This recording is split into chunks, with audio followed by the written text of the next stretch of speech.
Right, Well, but Dave, thank you. what is new at FreeWheel? What is new at FreeWheel? A lot. It has been an insane year.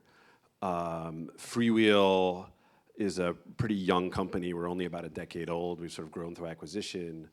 And we've gone from sort of being a quiet enabler of digital video for companies that are mostly interested in linear television to being more kind of core foundational tech for a lot of the large kind of media businesses out there, and finding ourselves in more kind of strategic conversations in the industry. And then I think this year, the big thing we're hearing from clients in the industry is we need you to connect us to each other, and we need you to play a role, but not alone, in helping with a lot of the operational standards and a lot of the things we were talking about this morning, the currency discussions and things like that. So that's kind of a new space for us to kind of get our head around. And another big thing you're talking about a lot at the moment is marketplaces, I think, which feel, again, like they've been here for a while, but something slightly new. Tell us a bit about what you're doing in that space. So, first, as I say, we're hearing from both sides of the table, connect us together. Right. And we're hearing from publishers. Some publishers are saying, I've got more supply than demand. Some are saying the reverse. Wouldn't it be great if I could find new customers, new use cases that I could bring to market? And you can do that through an exchange. We're not the only ones that have an exchange and operate an exchange for premium video or TV. But we do believe that our approach, which is to take more of an open approach to the industry and let sort of any buyer or seller kind of plug in and compete, is better long term for the industry. So we're working on that. Okay. Now, you were interviewed recently, I think, on Beet TV, and you kind of gave this really interesting description, I thought, of the application of digital technologies from the online world to linear. And you argued that there's a lot happening in this space. Just elaborate a bit. Tell us what you were thinking of. Well, that's been a big topic this morning, obviously, and what do you take from the digital world, and what do you keep of the TV world? And you have to be careful not to think an analogy. I think that which we tend to do, like this has worked in digital, let's just plop it into the TV environment. So with that in mind, we're bringing, the easiest thing for us to do is to bring the sophistication of digital video ad serving into linear environments, working often with like traditional sort of linear scheduling systems, allowing the big programmers to yield manage the biggest part of their revenue more effectively, but then also connect it with the 200 other screens that they're dealing with. We're doing a lot of work in Addressable. We're helping programmers let their direct sold inventory compete with their programmatic inventory, and we're helping agencies connect into all that as well. So it's a lot of work. So it's a lot, yeah. One thing you also said in the interview, which I thought was fascinating, is that technology now isn't the problem. The problem is economics, deployment speeds, and the commercial relationships between players. What were you thinking of when you said that? What do you see as the problems that hold us back? Because everyone would say we've made huge progress in the last decade in rolling out advanced TV, but as Nicole was saying, there's a way to go yet. What's holding us up? Nicole's right. I mean, we have almost 900 engineers working on this every day, and we're not the only ones. There's a lot of great companies out there that are working on this problem.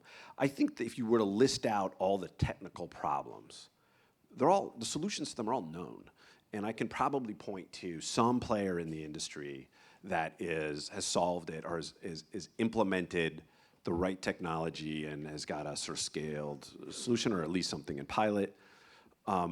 The challenge, where we are now, and different players are at different states. Charter's doing amazing things, Comcast doing amazing things, Dish is doing amazing things, AT&T's doing amazing things, different programmers, so on and so forth. The next phase is kind of standardizing all that, which is, everybody's essentially, whether they want to admit it or not, essentially building the same stuff. It's just gotta kind of fill in the gaps, get it to connect, and put the business standards on top. The measurement, the transaction types, the remove the friction. There's gonna be a lot of kind of removing the friction that is gonna inevitably exist in early phases. Those sorts of things, particularly when it comes to like Addressable, for example. And what's causing that friction? I mean, because it's easy to say. I think if you talk to everyone in this room, they would say, we need better measurement, we need greater consistency between platforms, we need standardization. It's kind of easy to say, but pretty hard to do, as I think a few Very people. easy to say. We say it a lot. Yes, but it's not easy to achieve this, is it? I mean, do you see a sort of positive momentum in the industry towards greater standardization that will reduce friction? Absolutely. Across the market? I mean, I think the big headline in the industry over if you go back maybe 24 months, is all these competitors are now trying to find ways to work together. Now, there's no industry body that can kind of pull us together and issue, standards from on high. But you're seeing leadership come from different places. You're seeing Project OR, for example. You're seeing OpenAP. You're seeing a bunch of initiatives around that. We have a few of our own. We launched an addressability initiative called On Addressability last summer. That is Charter and Cox and others are involved in. And I think those are the kinds of things that are going to bring us together. And tell us a bit about the On Addressability initiative, because you announced it in Cannes, I think. Yep. And what's been going on since then? What have you been focusing on? So exactly that. So recognizing that, again, the addressable technology is largely there, not fully deployed, but again, known. And that the challenge ahead is all those other things that I listed. We wanted to pull the industry, the major industry, particularly MVPDs, to start to get alignment around, how should programmers be enabled, what are the economics behind it, how should it be presented to the marketplace, how should people transact on these things, and just start a dialogue on that. Not everybody's going to agree on everything, but if we get 80% of it aligned, I think that moves I think there's a recognition in the industry that until a marketer can run a campaign on some meaningful percentage of American homes in addressable fashion, call it 70%, just guessing, that the addressable market is not going to emerge. One player, and this exists today, one player may have the ability to deliver an addressable campaign, but the market isn't going to emerge, right? So that's sort of the push behind that. And if 70% is the magic number, how far away from that number are we? Pretty far away. But rapidly, we're in the tens of millions now, and I think we're rapidly moving to that number. The challenge in a sense is you can theoretically reach almost all of these households with something video and addressable. The problem is it's not the same channel, platform, pool of inventory. It's going to be very fragmented, and that's not an easy problem to solve for. Well, I mean, one thing we've done is we've taken Canoe. Everybody remembers Canoe. And set them up as sort of like a portal for the industry to come through and get programmers in particular and get set up. So we're doing things like that I think address a lot of these problems. Okay, linear then. Let's talk about linear.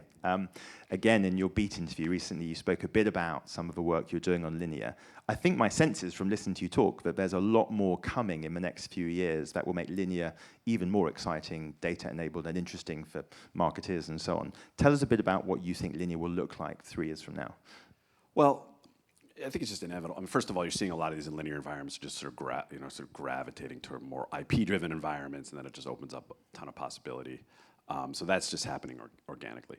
But we're also seeing the programmers and the distributors invest in all the underlying technology that they need to, as we were saying earlier, sort of behave more like digital, but without compromising like the inherent value of TV, reach, the quality of the environment, those sorts of things.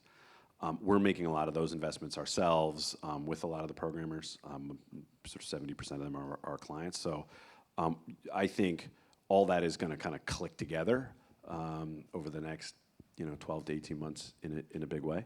And we mentioned walled gardens earlier. I'm going to mention it with you again. Do you worry about walled gardens and silos? I definitely do. I do and I don't. I think attempts at walled gardens slow us down as an industry, but I don't think they'll be successful. Facebook is a sort of analogous with social, and if you're a marketer, you go to Facebook. Search is Google, shopping is Amazon, and of course, all three of them have tried to extend into other media types quite successfully in a lot of cases. But there's no one company in TV, Comcast, NBC, AT&T, like I said, even the big players that are analogous with TV itself, right?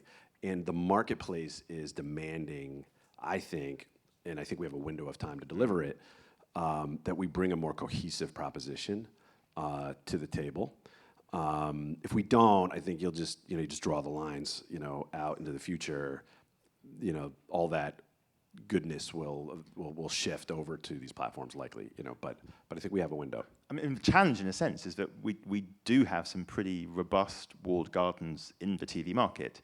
We have TV platforms which quite jealously hang on to their data. It's quite hard to know what's going on inside them, but there's not one of them. There's 4, 5, 6, 7, 8 of them, and they're still pretty tough to interact with on a consistent basis. Yeah, I think Nicole would say. Yeah, yeah, absolutely. And the data is the challenge, and it's complicated, especially as we move into sort of more of a privacy-constrained world. But again, even there are investments to, we've made an investment in something called block graph. Again, it's one of a number of possible approaches that is meant to resolve that issue in a way that's the whole industry has ownership of it, and it's not for profit and sort of data identity layer for the industry. And anybody can build an application on top. And I think if those things come to fruition, we'll be okay. I mean, it's an exciting development, though, it seems to me. I mean, it's genuinely quite game-changing, potentially. It could be. We've been pushing it really hard.